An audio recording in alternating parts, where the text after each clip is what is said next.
All right, hello there. Welcome back to another We've Been Here video. Today's video, we are going to be doing week 4. Is it going to be week 4? Yes, week 4 start sit for running backs and receivers.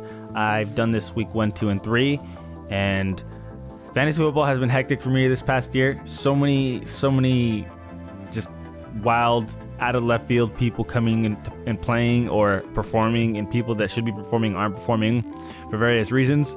But if you haven't seen any of my videos before, about starting and sitting, basically the top 20 ranked players, running backs and receivers, you're starting them. Unless you have a God squad, which you probably don't. Some of you may. You're going to start whoever's in the top 20. Now, the real questions of who to start and who to sit is 21 and down. So I will be saying start sit for every running back and receiver from 21 through 50. And for the end, just to cover all my bases, we're going to be saying our 3 favorite players from players ranked 1 through 10, 11 through 20, 21 through 30, 31 through 40, and 41 through 50. Now, without further ado, let's roll. Here, we're going to go, again, straight to 21. So Antonio Gibson, starter bench. Honestly, I'd prefer to bench because it just feels like all the Cowboys games are just going to be low scoring for quite some time. Their defense is playing really well. Their D-line is cooking. Like, they are really just doing their job. And their offense seems to be going back to the basics with Zeke and Pollard, and just it's just ground and pound. And then even when Cooper Rush does throw it, it doesn't feel like it's for a lot of big yardage plays. It just feels like their offense right now is really steady and a lot more conservative, especially with Dak out. So I feel like with game flow, I don't think it'll benefit Antonio Gibson. I would bench him. Jeff Wilson Jr., how they utilized him on Sunday against the Broncos was really promising. Like, he just was the clear-cut back. Problem is that there's a lot of mouths to feed in that offense, especially with George Kittle being back. I would still start him, but definitely nothing more than a flex play.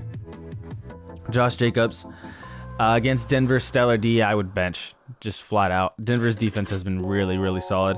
Kareem Hunt, you have to start against Atlanta. I feel like the Cleveland Browns are going to be able to score a lot more. If Kareem Hunt doesn't go off, it's because Nick Chubb probably had like 2 or 3 touchdowns. That's the only way I see that happening. A.J. Dillon against New England Patriots. I personally don't really want to touch any Green Bay Packers. Even Romeo Doubs, who just had a stellar outing, I would wait and see how that offense still continues to play out, because it just seems like they just haven't been scoring a lot, to be honest. Even though they beat the Bucks, like, I think Aaron Rodgers only threw for 2 touchdowns, and that was kind of that. Devin Singletary against Baltimore. I feel like that's gonna be a super high scoring game. It might not be a bad idea to have someone from the Bills, so I would say start. You guys know how I am now. I don't ever say start for a Patriots offense, and now that Mac Jones is out, Brian Hoyer starting? Nope. I'm not starting any Patriots. Tony Pollard, I would start. He looked really good against the Giants, and even week 2 he had a solid outing, so I would look for him to continue that. Clyde against Tampa Bay. I just think Tampa Bay is too good. I don't think Clyde will have any rushing. He won't have any holes that he can really work through. And the only way he does is if Tampa plays so heavy against KC's pass that they give Clyde a little more than they normally would against other teams. But to be honest, I'm not high on Clyde at all this week.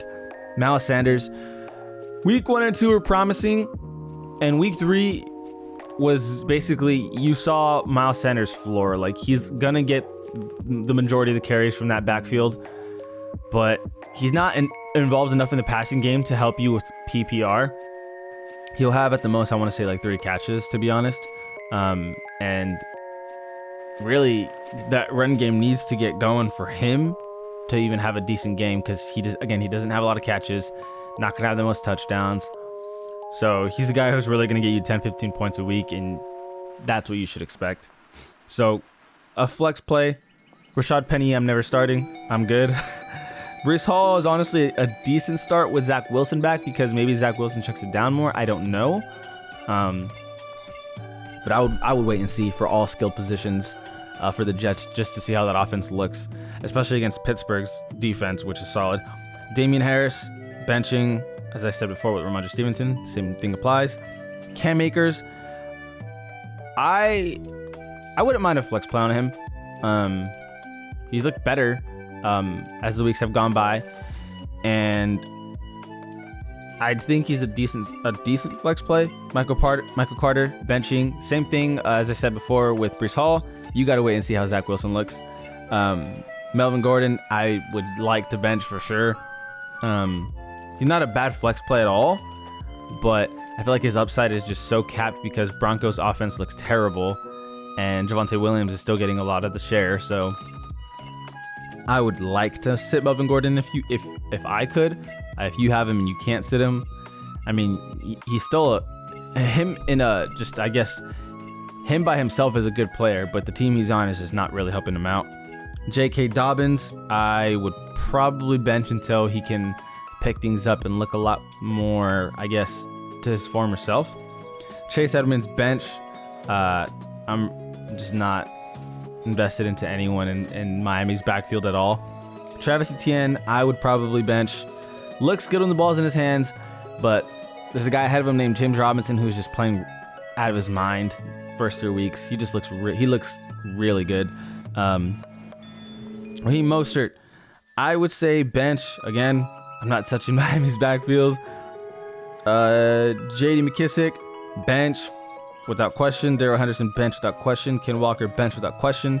Madison, Hines, basically all these guys just going down. You're just benching all of them. But this is the part of the video where I say the best 3 players from 1 through 10 and 11 through 20 and etc. up until 50. So the best 3 players to start, especially for daily fantasy people, I would say... Dang, why is Jamal Williams? I don't agree with that. I would say Saquon Barkley. I guess you have to say Jonathan Taylor and Nick Chubb. Yeah, I think these, excluding Christian McCaffrey, I think those 3 are just insanely stellar starts this week. Obviously the other ones are too, but I think those 3 are probably at the higher end. 11 through 20, Joe Mixon. Maybe not actually. Miami's D is pretty solid. Let's say Najee Harris against the Jets, because if you can't do it this week, then you can't do it against any team, period. James Robinson against the Eagles is going to be tough, but that's actually pretty solid. Okay, so yeah, what we'll do is we'll say Joe Mixon, because honestly, the other names are... Joe Mixon, Najee Harris, Cordell Patterson. But you could easily switch out James Robinson with Joe Mixon. But Cordell Patterson has just looked really good. So I just feel like you can't ignore that at some point. 21 through 30. We're going to go Jeff Wilson Jr., Kareem Hunt, Tony Pollard. Yep, that's for sure. 31 through 40. Favorite 3 is going to be Breece Hall, Cam Akers, and Melvin Gordon. And then last and the least, 41 through 50. These names are all terrible, but if you had to pick 3, you're going to go Hines, Henderson, and... Jeez.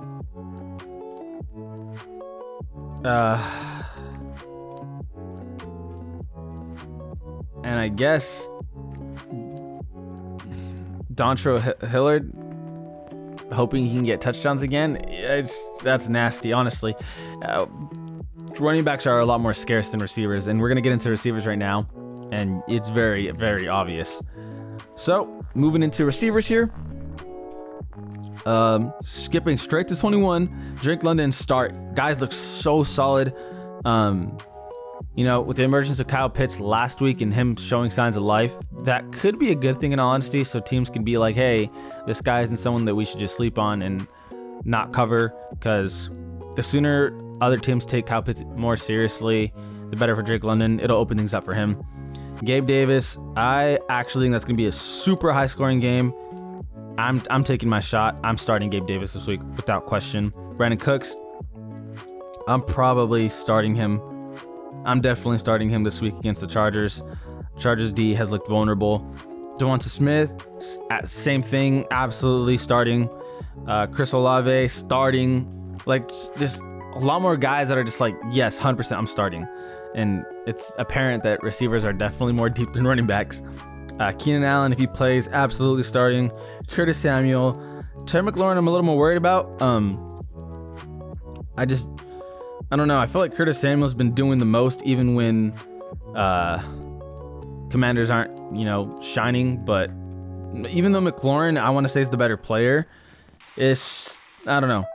I'm a little more worried about him. DK Metcalf against the Lions. I just feel like where you drafted DK Metcalf, you have to start. If you have the luxury of benching him, though, I completely would. Rashad Bateman, I think it's going to be a high-scoring game.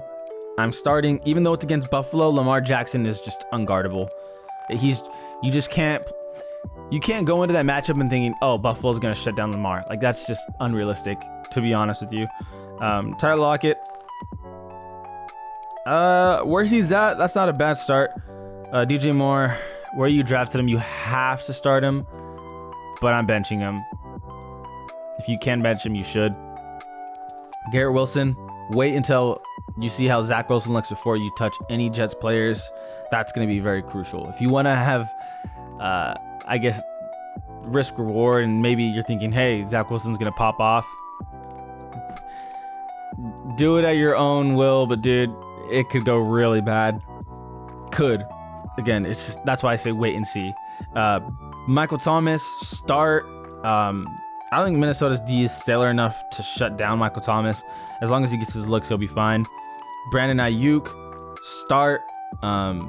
He looked explosive out there, and I really like what I'm seeing from him. It's just about volume, and I know there's a lot of mouths to feed, but he looks the part out there.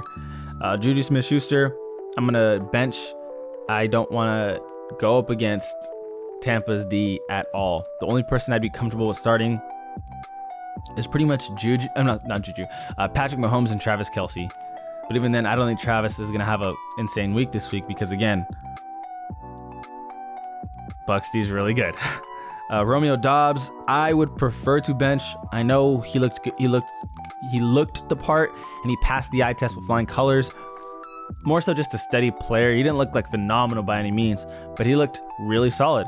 With that being said, though, consistency is key in fantasy football.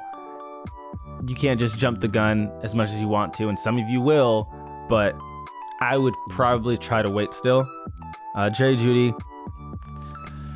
Broncos D has been just abysmal. I'm sorry, Broncos offense has been abysmal. The only person I want to start from them with absolute comfort is Courtland Sutton. Elijah Moore, same thing I said before with all the other Jets players. Wait and see on Zach Wilson. Allen Lazard, bench. Adam Thielen, bench. Allen Robinson has looked just not good. Just not good. He dropped a touchdown pass in week 3. It just seems like that offense is completely surrounded by Cooper Kupp or nothing. So I don't know if it's his fault. I don't know what it is, to be honest with you. Maybe it is his fault, but he's a wait and see person. If you have the luxury of benching him, absolutely bench him. Treylon Burks, not a bad start for where he's at, but I would prefer to bench. A lot of guys here, though, that definitely could pop off, like Jahan Dotson, Greg Dortch, Robert Woods, Russell Gage. Like, they all look solid, and where they're at, they're not bad flex plays at all. Julio Jones especially. Zay Jones, who looked good week 1 and week 3. Like, that's a pretty decent flex play. Solid flex play. I would prefer to bench. Could be a solid flex play. Same here, could be a solid flex play. So yeah, receivers are just a lot more deep.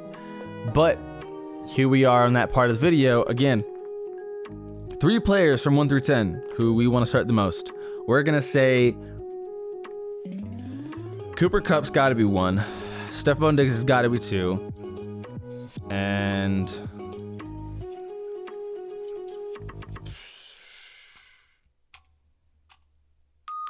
I want to say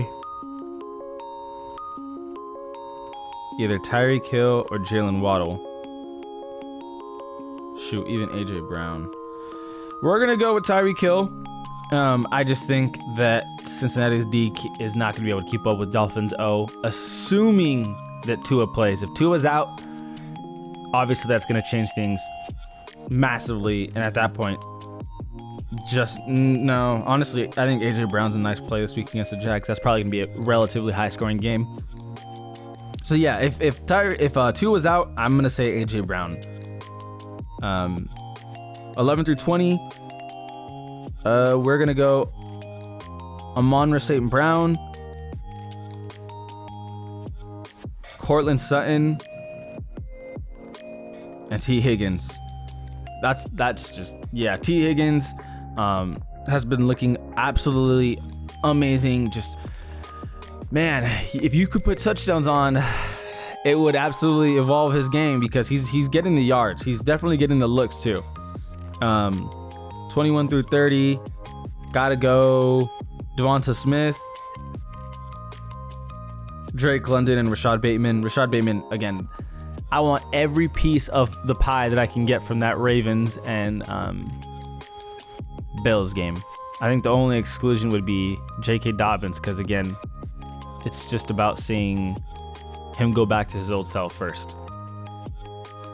And then 31 through 40, I would say Brandon Ayuk,